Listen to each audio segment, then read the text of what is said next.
All right, guys, it's January 1st, 2020, the beginning of a new decade, which is crazy to think. And I already ran my 5K. Have you? Oh No, my but gosh. I saw I, you. I saw that you ran your 5K, and I was very happy for you. I started my 5K or my year with a 5K. I signed up over Thanksgiving because I thought I want to start my new year out right. I want to start it off on a positive note, doing something healthy for myself.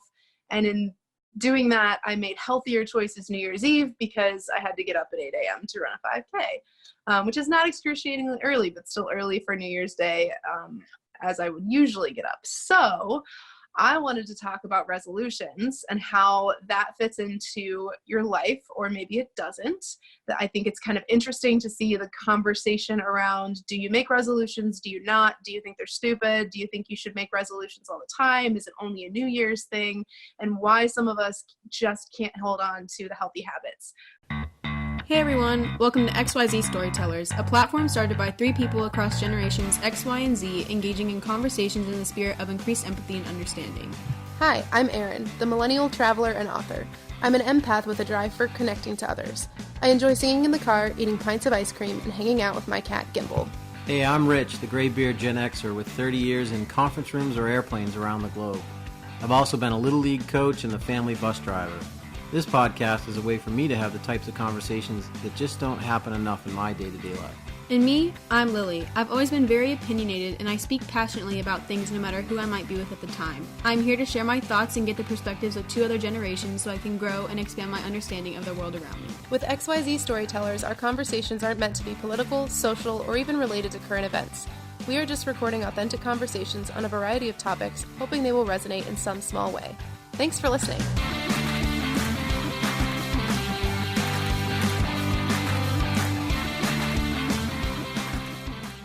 I know I've got some of my own plans for this year in terms of I want to read before bed instead of playing on my phone, or I want to make healthier meals. But I don't necessarily consider myself to be a resolution fiend. So I wanted to see what you guys thought about resolutions and whether or not you make them. I personally don't make resolutions, not because I don't believe in them or I think they're dumb. I know I'm not going to do them, like eat healthier, go to the gym every week, or like be nicer to people, like do one thing on your bucket list like every month or something like that. I just never get around to it, and I always just end up living it the same as last year. Honesty, I like it. Well, do you feel though that without resolutions you don't get to do what you want, or you don't make progress, or how do you separate? No. How do you separate that out? Because you just went through that whole list, and I just got this vision of someone like a lump on a. Well, no, because for me, the new year isn't really like a fresh start. Like, I see that some people take the new year really seriously, and they're like, oh, new year, new me. Like, I'm going to do everything different this year. Like, I'm going to try and improve as much as I can. But I just see it as like, you can do that whenever you want. Like, I'll be like, oh, next Tuesday, I'll start doing this. So like, I just don't see the point as big as other people for New Year's resolutions. Like, I just think you can do it whenever you want. Okay. You're more of a goal setter throughout the year and making different choices throughout the year rather than dedicating it to one time frame. Yeah. Because I think that's why a lot of people like stop, is because they put so much pressure on their New Year's resolutions, and they're like, oh, I have to go to the gym, like I have to start being a vegetarian, like I have to start like walking my dogs every day like for 2 hours or something like that, like something crazy, and then they just stop doing it because they put so much stuff on their list. Fair.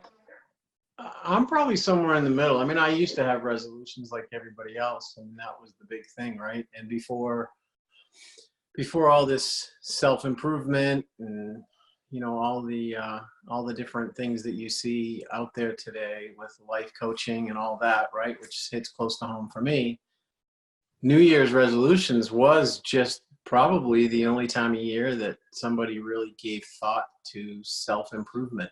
So for me, I think about 2 years ago, I changed it, and it's worked, and at least for me it works, to setting intentions.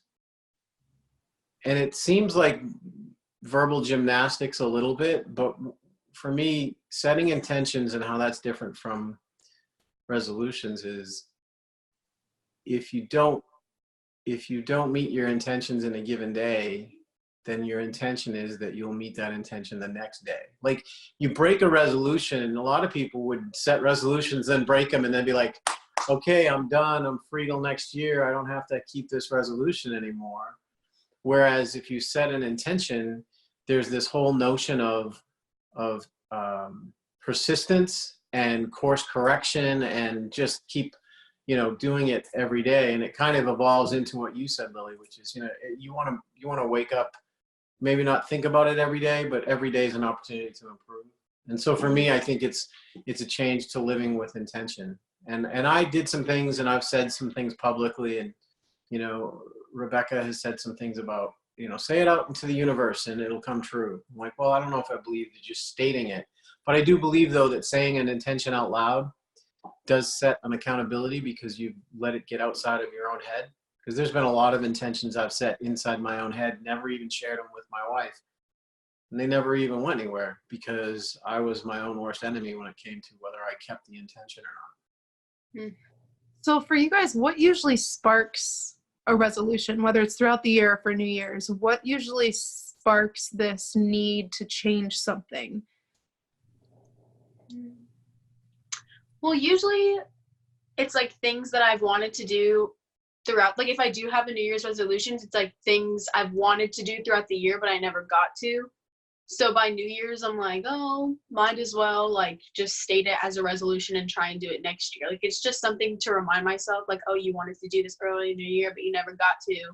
So maybe try it again next year. They're not really goals. It's just things to remind myself. I think for me, what gets me to set an intention, and I won't disagree. I mean, New Year's is definitely an opportunity where it comes to the foreground, because everybody's doing it, right? And it is in many of our lives. I mean, it's the end of a semester for school. It's the end of a performance year for most people at work, right? It's the end of the calendar year where Christmas and Thanksgiving, it's all just in the rhythm of who we are. So, I mean, I think there are still some things about the calendar and the time of year that drive it more than any other. But for me, I've just gotten to a point where if I still find myself thinking about a goal that I've not realized, or if my bucket list isn't getting any shorter, and I think about that and I go, oh, I've been wanting to do this for a while. And I kind of catch myself and go, you've been saying that for a year and a half. Well, when are you going to do what it takes? And then I actually take an intention and I'll break it down into small pieces, and then, start to work towards it. So I like what you said about like breaking it down into smaller pieces. Do you think that that's why some people ultimately fail in their intentions or resolutions? Like, what do you think is the reason that people fail? I know, Lily, you said that it can just be overwhelming and it's too much change at once. What do you think is like the best measure of success, or the best way to kind of plan to ensure that you stick to your goal? And I know it's going to look different for everyone, but how do you personally manage it? I mean, I know that I start with little things because I realize that small goals make long-term habits. And so, if I start, for example, I know if I start going to the gym regularly that I'm going to eat healthier, because that's what I need to make my body feel present in my workout and feel like my workout was worthwhile. So I know by doing one thing, it's going to change another small thing, and then ultimately getting me to the goal of weight management, let's just say. So it's that one small thing. Or if I start eating healthier, then I'm going to have more energy, and then I'm going to want to go to the gym. So for me, it's kind of a formula, but I know it looks different for everyone. So how do you personally manage your intentions? I think I have to plan everything out, because for me, usually like in day-to-day life, I'm like very like just chill, and I let people come up with plans, and then I just do it and then change plans if I want to. But if I'm setting a goal for myself, I have to plan everything out to a T, not necessarily to force myself to do it. And like if I don't make a time requirement, I'm like freaking out, but just so that I'm really good. So side note, in school, I'm really good with due dates. Like if my teachers don't give me a due date, they're like, oh, turn it in sometime next week, I'll never do it. I just will forget about it because it's not on my mind. But if they're like, oh, this is due tomorrow, by the beginning of class, like turn it in, I'll do it. So I need to set time restraints for myself. Otherwise I'll just never do it. So if I'm starting to eat healthier, I'll be like, okay, by next month, like you need to have like at least 2 new food groups that you wouldn't have normally ate or something like that. Like just, I need to start like small time increments for myself. Otherwise I'll never do it. For me, I don't know. It kind of ebbs and flows. It depends on where I'm at.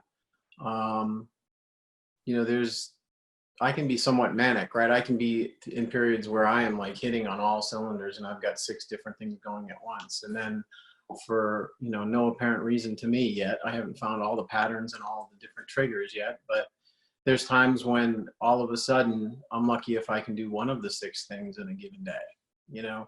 And so it's some of what I do and how I handle it is informed by those challenges that I have where I can get, you know, in a funk and find myself not nearly as motivated. And so what I try to just look at, I've coined a term, I don't know if I've used it with you guys, but directionally correct. You know, if I feel like I'm directionally correct in a different aspect of my life, like my relationship with my wife, my relationship with my kids, our finances, my job, this podcast, all these different things, I kind of do a quick check through each one to see if I'm at least heading in the right direction or if it's something that I want to keep going with. Then I look and see, well, where am I making the kind of progress that I want and where am I not? Where does that matter and where doesn't it? And then I slowly start to come up with kind of a reprioritization in the moment. Because just because I prioritize something today as being something I need to absolutely focus on, that doesn't mean it's the single most important thing of all. It just means where I am versus where I want to be, there's the biggest gap. And so if I could focus on that in the short term, I can close that gap somewhat.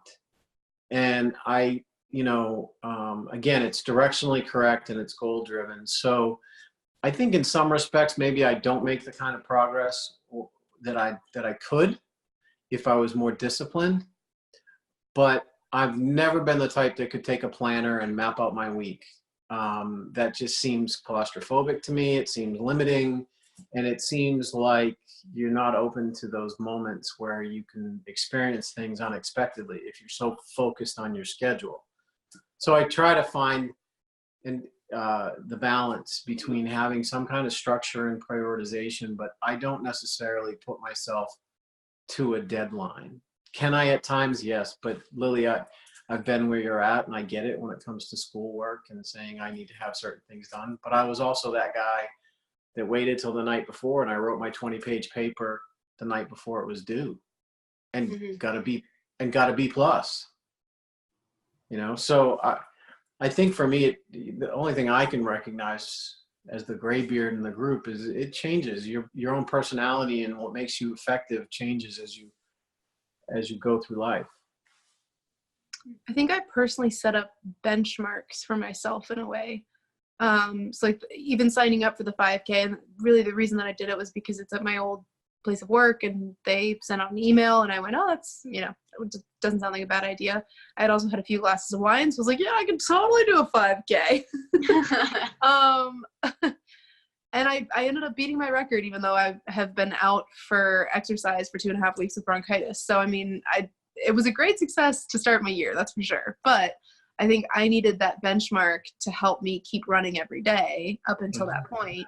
And then, you know, as soon as I finished this race, I went, okay, well, where's the next 5K that I can just, because then I know that there's a benchmark somewhere in the future that I'm going to have to check in with myself. And if I end up walking the 5K because I don't run between now and then, that's fine, but I'm still going to do it. I'm going to sign up for it because then I'm holding myself accountable and reminding myself that there's this thing that I really want to accomplish. But I need to commit before I even have the skills to do it. I think I'm just now figuring out that that's how my brain works in terms of resolutions and intentions of like, I need to know that there's a test coming in order to keep myself in check with growing and developing those skills. So Lily, do we need to set a goal for a 5K? I mean, I'd be down. I don't mind running. We've done one in the past. Mm-hmm. We did. I don't mind long distance running. I just don't like whenever it's a competition. I hate competition running. Well, we didn't run it as, like, we just ran it for ourselves. So Josh did it with Yeah, me. yeah. I mean, we didn't really care what our time was. We didn't care what place we came in. It was just kind of a casual 5K. We really love doing the Savage races, and that's like the mud and obstacle course runs. Those are really fun. They're about, I think they're like about the same distance, but those are a different type of benchmark because that involves lifting weights. So it's just kind of like a different type of test for us versus just simply running. But can you remember an We did one of intention those foam runs. What'd you say? Oh, the foam We did runs? one of those foam runs. I've never done that one. I did the color run, where it's just like powdered color. We've done color and foam before. Foam sounds like so much fun. Just make sure it's not a cold day. That's fair. That's True. fair. Can you recall an intention or a resolution that you set that you didn't accomplish? I'm sitting here trying to think about it, and I know I've set some unreasonable expectations for myself that I didn't reach, but I think I've forcefully forgotten them because I felt ashamed by the fact that I even thought I could do it in the first place. Well, I've tried several times in the last 10 years to change careers, and it hasn't worked out. Why do you think that is? Why do I think it is? Well, I think it's because there's a level of comfort associated with being in the career that I'm at and the paycheck that I get. I think that there's also a huge amount of fear and unknown and risk associated. And so when the kids were younger, I had all those kids and mouths to feed and, futures to secure for them and everything. So I think that it was just, I've done in the past, I made a decision to leave a job once without having another job lined up. Actually, I did it twice in my life. Once when I was single and then once when I had 4 kids. The first time was burnout. And I said, you know what, I'm too young for this. I'm putting in too many hours. And so I left the job and I took about 3 weeks off. And then I started my own business and did some side consulting, basically private contracting, and it worked out fine for me. And then later, we had 4 kids and I was in the middle of the .com bubble bursting, and I had to dismantle the team essentially, and then found myself putting myself on the list because I couldn't really cut any more of the more important people that did the work. I was just a management team member. So I thought I could land on my feet very easily, and that wasn't the case. And I think, so those are the 2 experiences, but one of them was really, I put the family at risk by making that decision. And so I think that kind of hangs over my desire to go out on my own again. So yeah, that's probably the one thing I set as a regular intention. So now my intention to do it is a little bit different, where I'll try to build out the side business and get some revenue coming in on the side, and then get myself to a point where I have 2 streams of revenue and I'm not just stepping out into an abyss. I'm redirecting my focus and growing something. So that's kind of where I'm at right now. I think what you said about comfort was really important, because I've been reading about habits and how we fall into these patterns, and how you can have kind of a, what's it called? Like a feeling, and then typically a behavior that goes along with that, and a resulting reward. So, if I'm hungry and I know that eating chocolate is going to make me feel satisfied, and then trying to figure out what that replacement behavior would be to get you the same result without making the same choice when you have that kind of desire, I guess. So, and that's the human condition. I mean, at the end of the day, I mean, that's what makes it such an interesting adventure. But I think that's why people struggle with resolutions, is because what we're doing now is comfortable, and pushing ourselves outside of our comfort zone is scary.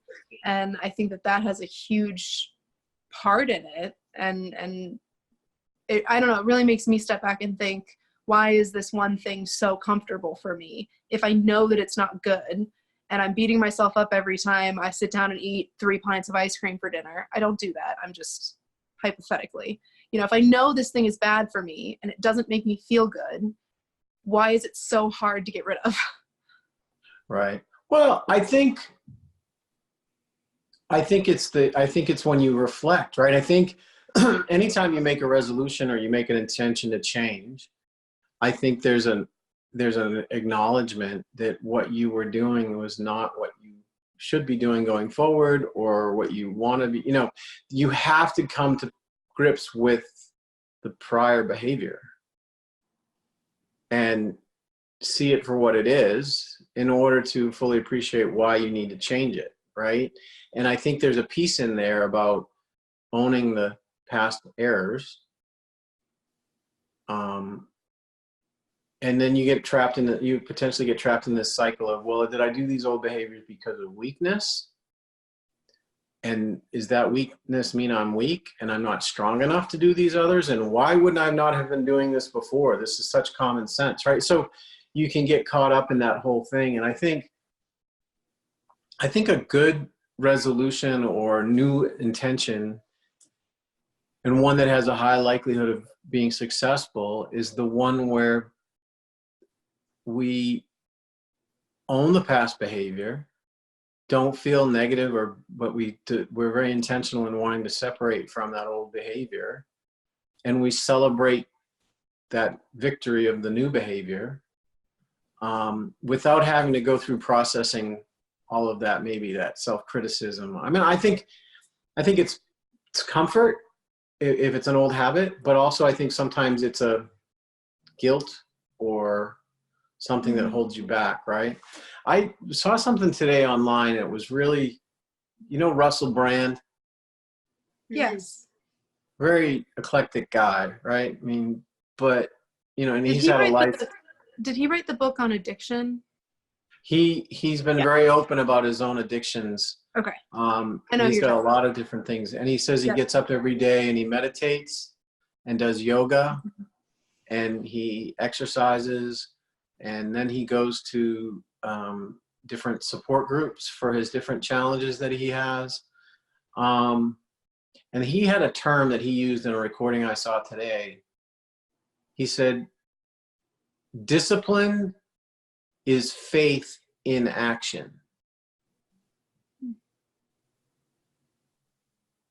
And anytime you have a new intention or a new resolution, you're trying to create a new habit or create new discipline that maybe you don't have, right? And he said, he says he hates doing yoga. He hates it. But that he does yoga today as a gift to the future version of himself, who will reap the reward of him being healthy now and the positive influence that would have on his future self, right? And so he creates the discipline to do the yoga every day because he has a faith that this is going to be something that will benefit him, and he'll be far better off for how much he hates it on a daily basis. Take all of that, add it up, but he'll be exponentially better off for having done it. So he, that term, and it struck me even before we decided today's conversation was going to be around resolution. Discipline is faith in action. And, when I reflect on it, because there's waves where I'm more or less disciplined. And I'm not nearly as disciplined as I was when I was younger, when I was striving as much as I was. All the different sports and things and all the different degrees and stuff. I had much more discipline when I was younger than I probably do now, if I had to be honest, especially when it comes to my own health and stuff. And I had no reason to believe that all that activity, all of that working out, all of that studying, all what it was going to lead to. But I had faith that it was going to turn out to be for the right and best reasons. And that's what drove me, is I got to do this because that's what gets me here. So, I don't know. It's kind of a little bit of a tangent from what we were talking about, but that struck me as we were talking about resolutions today. Well, I think you bring up a good point about being futuristic and thinking forward rather than thinking backwards. So I think in terms of making resolutions or setting intentions, it's, you know, rather than taking a, oh, I'm just going to stay on the weight management because this is such a common resolution that people make this time of year, is I'm going to go get a gym membership. I mean, that's when all of the gym's membership sales spike, because the first of the year, everyone's in there trying to be their best selves. And then 2 months, the gym empties out again. And so, you know, if you're wanting to set an intention where you treat your body with more respect, rather than taking it from, oh, I'm so fat, oh, my clothes don't fit, oh, all the negatives, and saying, this is what I have to do in order to do it. I think you're right. There has to be some kind of futuristic thinking of like, I want to give myself a gift for later on, and focus on the positives that this action will bring now rather than the negatives of what your current actions have been doing. Because I feel like you're more likely to keep with your intention if you're thinking forward rather than punishing yourself for what you already did. I think that's a key play in it. And there was another point that I was going to make, and it's kind of like drifting away from me. So I will hand it over to Lily if you have anything to add. Going back to what you said earlier, I was going to comment, but then I forgot because I was listening. But you were talking about why we do things that are bad for ourselves, even though we know they're bad, we just can't stop because it's just comfortable.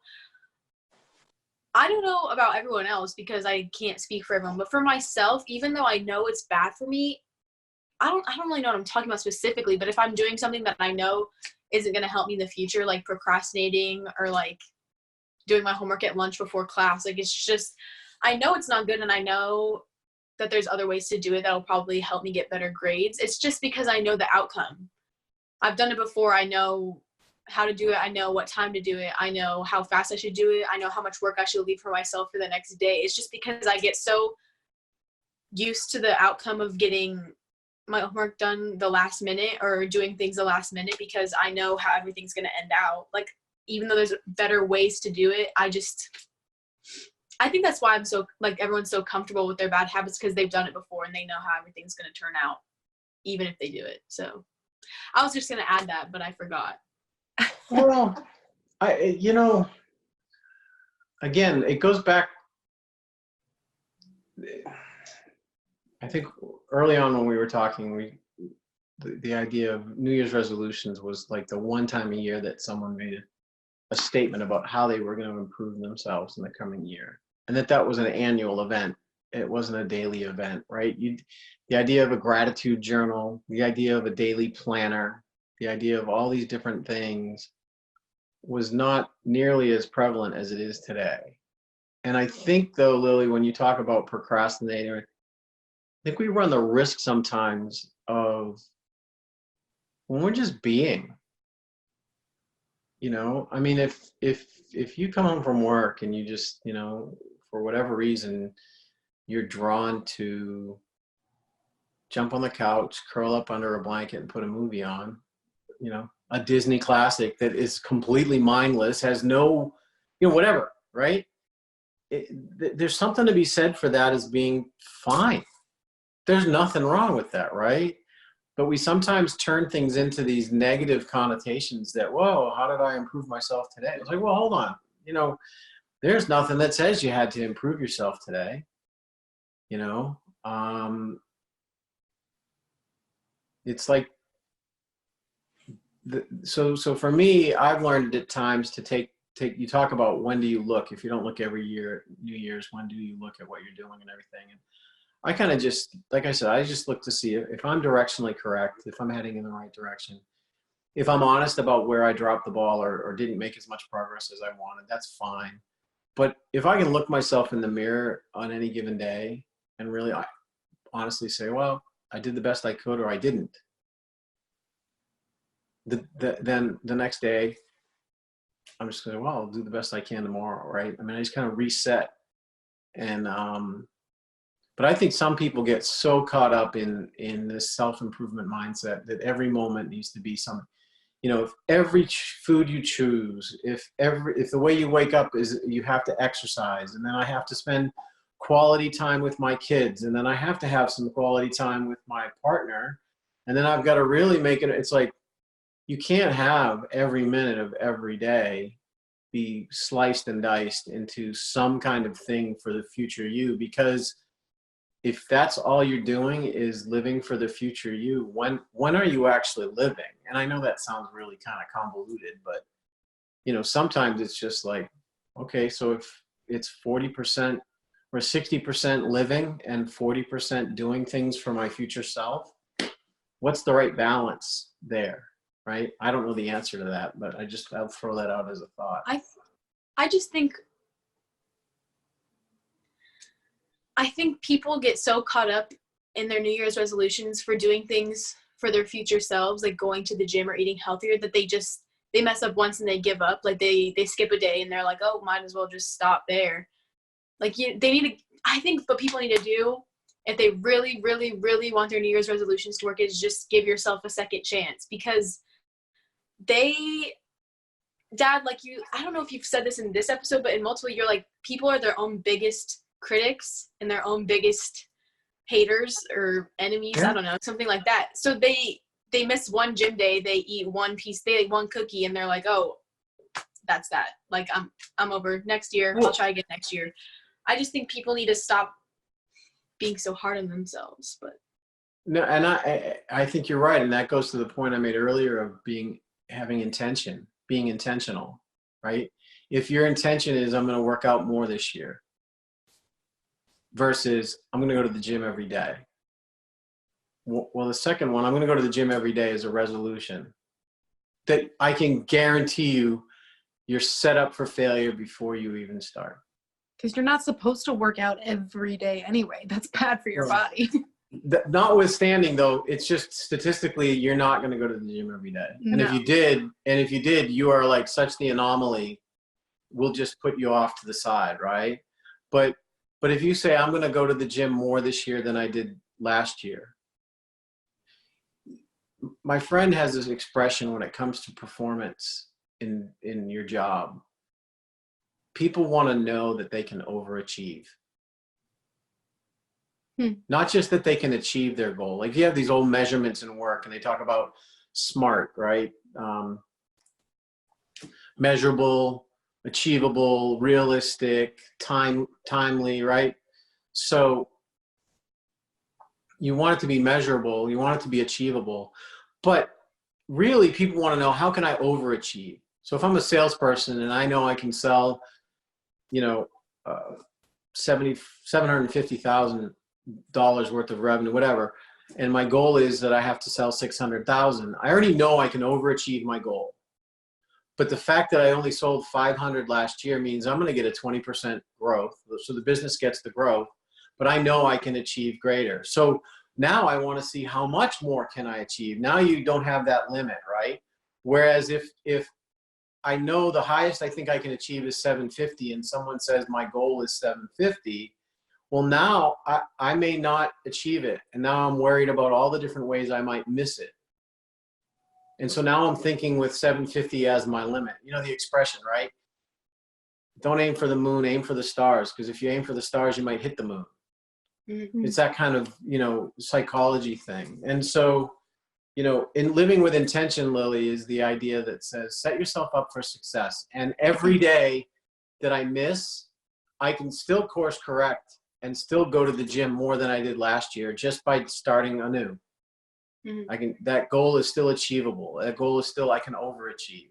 But to your point, if you put this static resolution and you say, I'm going to go to the gym every day, and you miss by January 5th, to your point, Aaron, that's why gyms they'll tell you January and February, they can see the difference between the first week in January to the last week of February, especially up in the north where it's cold.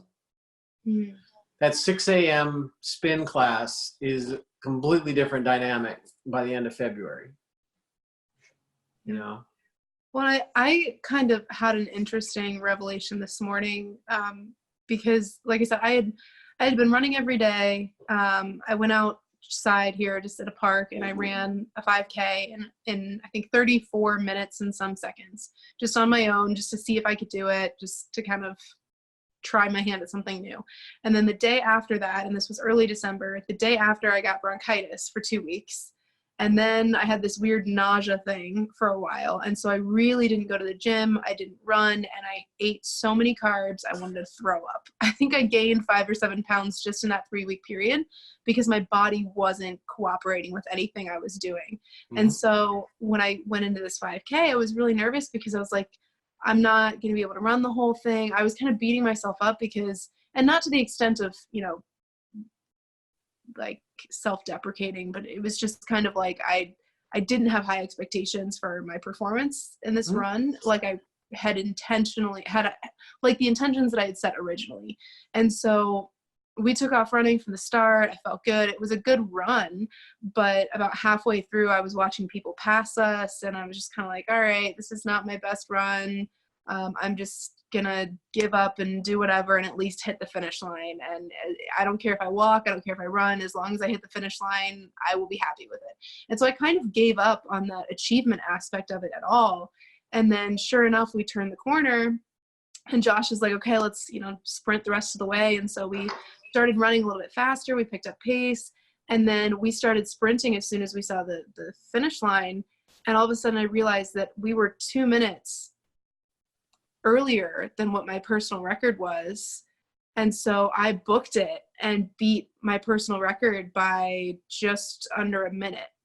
And it was interesting for me because I was much more at peace doing that run when I decided to give up on achieving anything in particular other than crossing the line. And so I just thought that it was kind of, I wanted to toss that out there just as a concept of like, when you're setting these resolutions or setting intentions or you're making a goal for yourself, sometimes taking the competitive aspect of it out for some people can be more impactful because then there's less pressure to achieve. You know, instead of saying I'm going to drop 15 pounds by this certain date for this certain event, just say I'm going to drop, like you said, as much as I can or more than I did last time I tried this, and set aside the benchmark to a certain degree. For, you know, when I sign up for another 5K, it's a benchmark to keep myself in check and keep myself practicing, but it's not to say, okay, at this 5K, I'm going to drop a minute off of my time. And so I think that that's like, there's that key aspect in setting an intention is allowing yourself to set aside the competitiveness of it. But, you know, people are posting all on social media of, oh, I beat this PR. Oh, I achieved this, I achieved that. And so it's kind of hard to keep that in context. Well, but I get it. I think though, so there's a term out there, or an expression that I've seen recently, and it talks about people say, oh, that just hits different. You've heard that expression when something that happened to you in the past, maybe you've got some experience or you're in a different place in your life, and then that same thing comes across your radar, if you will, and you're like, that just hits different, right? So, you know, you talk about all these people posting these things about PRs and all that. I see those same posts, but they don't hit me the way they hit you. Mm. And, you know, we had that talk a long time ago about filters and whatnot, right? And so, you know, maybe think about the idea that you saw all those posts of people posting well, so what? Your goal, when you started this whole section here, your goal was to run a 5K. Mm-hmm. And then you said, well, and I'm going to get this time. So you disconnected almost immediately from what you had originally set as your foundational goal. Mm-hmm. And ultimately you ended up, even through all that hardship, and you just didn't give up, right? 90% of success is just showing up. So you showed up and you ran and you showed up for that next half mile, and then you showed up for that next half mile, and oh, lo and behold, look what happened, right? Because you ran the race, which was different from the race that you ran in your head 5 minutes in advance of yourself. You know, you got to get your brain and your body to be in the same place in the same moment. Yeah. Good luck with me ever getting to that point. You never know. Maybe you can think about that as an intention, but what you were is you were in that whole thing that you just told, the story you just told. There were moments when your brain and your body were in a moment together. Mm-hmm. And then there was times when your brain got ahead of your body and you started having this vision of how this was all going to turn out. And this isn't going to go as good as it could. And meanwhile, your body's just plodding along, running the race. And your brain's up trying to figure out what's the number on the board going to be at the finish line. And then there were times when your body was ahead of your brain because your brain went back and went, well, shit, this is nothing like what I thought it was going to be back before. And then when you first finally got it and you got to the place where you saw the finish line and you saw the score, the timer, and your brain and your body synced up again, I could see it in your face. You were like, whoa, this is pretty awesome. Yeah. So, you know, just something to reflect on of when you get your brain ahead of your body, you know, or the moment that you're in, right? I mean, and I think that's true for all of us. And that's talking about being present. You know, I think you know, it's been pretty common, and Lily, you know, I think has an appreciation for psychology for this very reason. But I mean, I've struggled with depression and anxiety most of my adult life, right? And I use the analogy all the time of depression is when you're either worrying about the past or you're stressing about the future to a point where there is no space for the present, right? If all you're doing is ruminating about the past or stressing about the future and there's no time left. So I'm 50% in the past and 50% in the future. Guess where I am in the moment? I am in the deepest, darkest depression.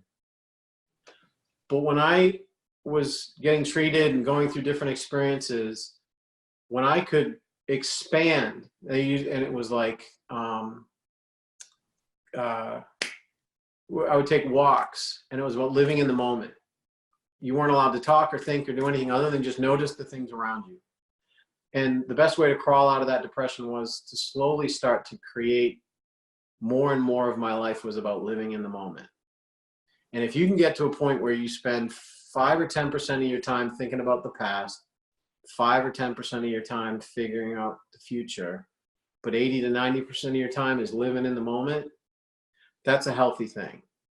Okay. And so if you take this spectrum that I just talked about and you turn it sideways, visually it becomes that thing that I just mentioned about where's your body and where's your brain, right? And I think for me, when it comes back to bring it back to resolutions, I think they have a better chance of succeeding when I know that I'm faced in the right direction, I'm directionally correct.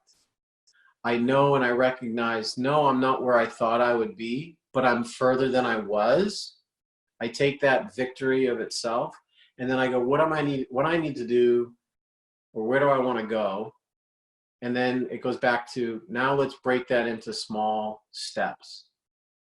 But through it all, I think the best way that you can keep it healthy is it goes right to the other part of your story where you're like, I didn't count on getting sick. I didn't count on this nausea knocking me for a loop. I guarantee you, standing on January 1 saying I'm going to go to the gym every day, there's going to be days in that year where going to the gym is the absolute wrong thing to do. So by definition, you're not just set up, are you not set up for success, but you're not set up for reality, and you're not even set up for a healthy outcome, because there's people that will go every day. And there probably were times where they shouldn't, like they had the flu and they contaminated half the gym. I'm kind of just throwing out different ways of looking at it, right? But, you know, I could see in your face when you were telling that story that you were most joyful about the surprise you got when you saw that you were 2 minutes ahead of your goal when you got close to that finish line. And what a lesson it is, and what a wonderful opportunity it is for you to realize how now going forward, how easy it would be for you to kind of recalibrate all those moments where you were kind of, it's not going to go like I want. It's already not going the way I want. And it's like, get out of that headspace and be in the moment, you know? And that's from years of me being exactly in those places, you know? And Lily, I don't know, you mentioned you read a book before we got on that I thought was pretty interesting. Oh yeah. in my psychology class, we read this book called Show Me All Your Scars. And basically it wasn't like every chapter was a different mental illness, but like every few chapters there would be like a different experience. And it was from every chapter was a different point of view. So like a different person all around the country. And they would tell their personal story about when their mental condition was the worst and how they knew it was the worst and like what they were feeling. And it was really just from their eyes. And it was really interesting, but also it helped me understand a lot more what was going through a lot of people's heads sometimes, because I have the main gist of like depression, anxiety, PTSD. Like I have the main idea of it, but seeing it through their eyes really helped me understand it fully. And the reason I made you bring that particular story up is because we all have this preconceived notion of what everybody else's day is like and what's going through their brain, right? And you mentioned it, Aaron. We're all our own worst critics, or we both all mentioned it at different times. We're our own worst critics, right?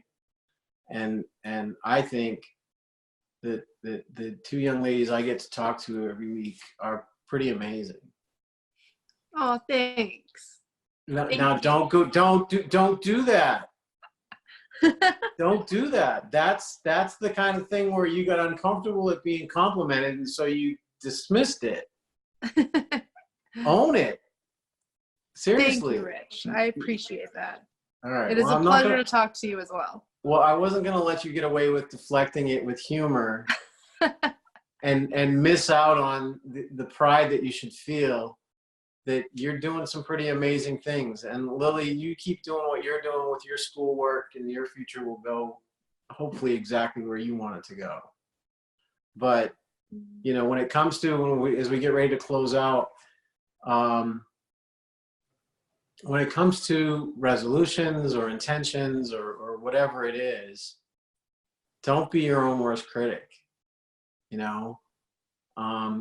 Have those adult conversations with yourself, but also give yourself a break, because sometimes missing a resolution because you decided you wanted to take a step back and chill, or you needed to relax and kind of just, you know, dial it back for a little bit, or something in your body said, I need to eat carbs because that's what my body's telling me to do. You know, there's an element of what you have for the facts in the moment and where you are in a given situation. It may dictate that you have to make adjustments that are counter to what you've set as longer term goals, but that's okay. You know, and then you pick them up. They're like good friendships, right? The best friendships are the ones where you lose touch with someone and then you finally cross paths again. And it's like, there's not even a lick of time worrying about how did we lose touch and where did we, it's just, man, I'm so glad to see you. And now I get to talk to you and have an experience. Then, you know, you pick up those intentions like you pick up with an old friend, right? You're like, okay, you're right where I left you. You're still important. I'm going to pick you up and I'm going to carry it forward. And you don't waste any energy on yourself going, how did I let that fall to the ground? How did I let that not make any progress for the last month? The fact of the matter is you picked it up and carried it for 6 months. You set it down for 2. You got back. It at least didn't flow backwards, right? You just pick it up and you just move forward with it. And life is more than just a bunch of 1-year cycles, you know? So if there's anything that running has taught me, which I have never been a runner until recently, but if there's anything that it taught me, it was this concept of active recovery. I have always kind of assumed that you're either running or you're walking. And it never dawned on me that all I have to do is just jog for a little bit. And then all of a sudden I don't have to walk at all. I can go between running and jogging. And it sounds so obvious, but until I put it into practice, I didn't really understand fully that my body knows when it's time to slow down and when it's time to speed up. I was running outside in Florida for a bit, and I was kind of purposefully going back and forth between paces and slowing down a little bit when I got tired and speeding up. And then all of a sudden I found that when I slowed down slowly, my body would just naturally speed up when it was ready to, and I would find myself running at this faster pace without even mentally thinking about it. And so there's, you know, allow yourself that active recovery time. I think I'm trying to apply that to a lot of different areas in my life now, is it's not all or nothing. There can be gray area in Mm-hmm. everything that we do, and allowing yourself that space to breathe and not stop, but slow down. That's what we need. Yeah. Yeah. I Mhm. mean, I remember when I used to run more, that first half mile was always the toughest. And you'd get most of the way through that first half mile and your chest is going and you're just not feeling right and your legs are sore and you're just going, and before you know it, like you said, you start to come out of it and then your body just adjusts and all of a sudden you're just kind of gliding along. So Lily, we have to do a 5K. I think we do. I kind of want to, actually. All right. I like the attitude. I was going to say we have to blame Aaron, but we can maybe thank Aaron for it. There you go. Yes. I like long distance running. It's better than sprinting. So my post, I'm going to just state my intention at the end of this. So my intention, which I put up on Facebook, is that we're going to continue this podcast and see where it takes us. And we may have opportunities to kind of, have it evolve. I don't know. We'll see. It seems to be going along right now. That doesn't necessarily need a lot of overcorrecting or anything.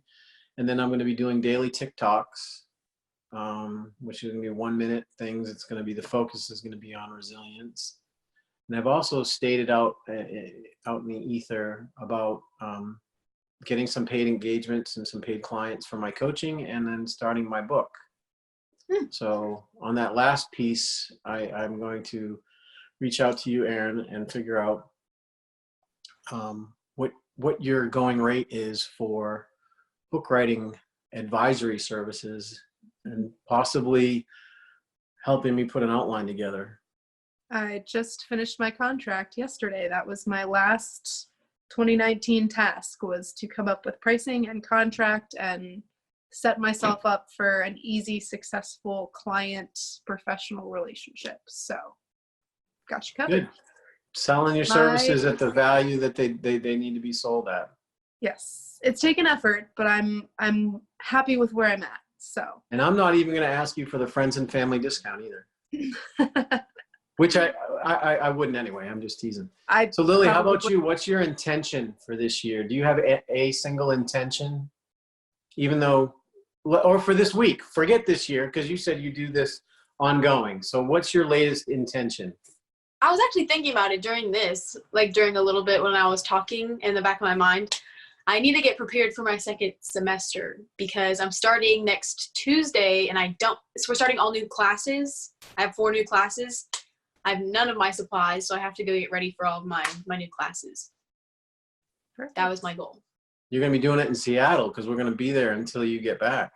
I can just do it Monday when we get back. Okay. My intention is to honor myself in whatever realm that might appear. So honoring myself and being transparent about, because I think something I struggle with is people pleasing. And sometimes it's fine and sometimes it's over the top and to the extent where I'm actually hurting myself by trying to please someone else. And so I want to honor my body and my mind this year in a positive way in terms of the self-talk and the awareness for me to be able to step back and go, this isn't actually what I really want. So that's something that I think will help every attribute of my life if I focus on that.